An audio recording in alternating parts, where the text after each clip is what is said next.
ओम ब्रह्मस्त्र देवा शक्ति प्रज्वाला। नमस्कार।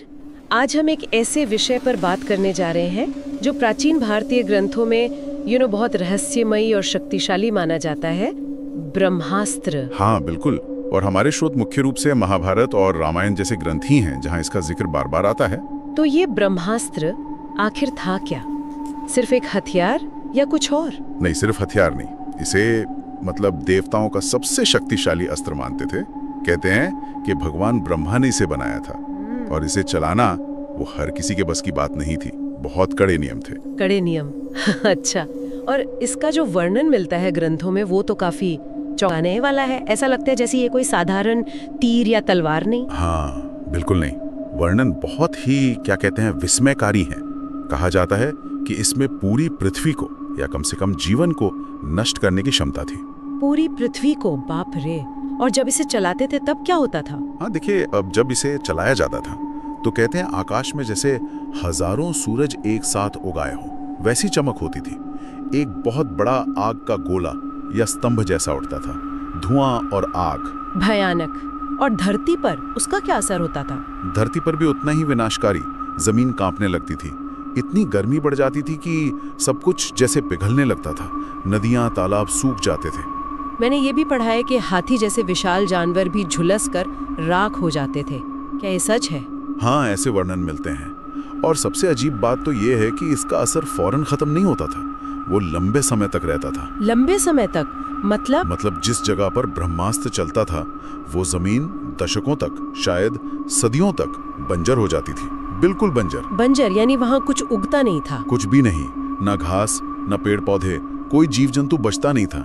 कहते हैं कि वहाँ बारिश भी नहीं होती थी और पानी जहरीला हो जाता था। ये सब सुनकर तो मतलब रोंगटे खड़े हो जाते हैं। तो फिर सवाल उठता है, क्या ये सब सिर्फ कल्पना है कहानी को दमदार बनाने के लिए, या इसमें कोई सच्चाई छुपी है? यही सबसे बड़ा सवाल है। और यहीं पर यह विषय और भी ज्यादा दिलचस्प हो जाता है जब हम इन वर्णनों को आज के विज्ञान के नजरिए से देखते हैं। हाँ, कैसे? जैसे वो भयानक रोशनी, बहुत ज्यादा गर्मी, धुएं का गुबार, भूकंप जैसे झटके और सबसे खास जमीन का लंबे समय तक बंजर हो जाना, जीवन खत्म हो जाना। तो ये किस चीज से मिलता है? ये लक्षण आज के परमाणु बम विस्फोट के बाद जो असर होते हैं उनसे काफी मिलते जुलते हैं, आश्चर्यजनक रूप से। अच्छा, परमाणु बम मतलब आप कह रहे हैं कि जो एटम बम के बाद होता है वो तेज रोशनी, गर्मी, शॉक वेव, फिर रेडिएशन। हाँ, और रेडिएशन की वजह से जमीन का लंबे समय तक खराब हो जाना, वहां जीवन का ना पनपना। बिल्कुल, कई शोधकर्ता इसी समानता की तरफ इशारा करते हैं। वो मानते हैं कि जिस तरह से वर्णन किया गया है वो किसी आम हथियार से तो मुमकिन नहीं लगता। सही कहा। कुछ वर्णन तो ऐसे भी हैं जिनमें त्वचा और नाखूनों के झड़ने की बात है, जो कि रेडिएशन सिकनेस के लक्षणों जैसे हैं। तो सवाल उठता है कि क्या ये सिर्फ संयोग है? ये समानताएं तो वाकई सोचने पर मजबूर करती हैं। पर एक सवाल मेरे मन में भी आ रहा है, कहीं ऐसा तो नहीं कि हम आज की टेक्नोलॉजी को ध्यान में रखकर पुरानी बातों का मतलब निकाल रहे हैं? हाँ, ये बिल्कुल जायज सवाल है।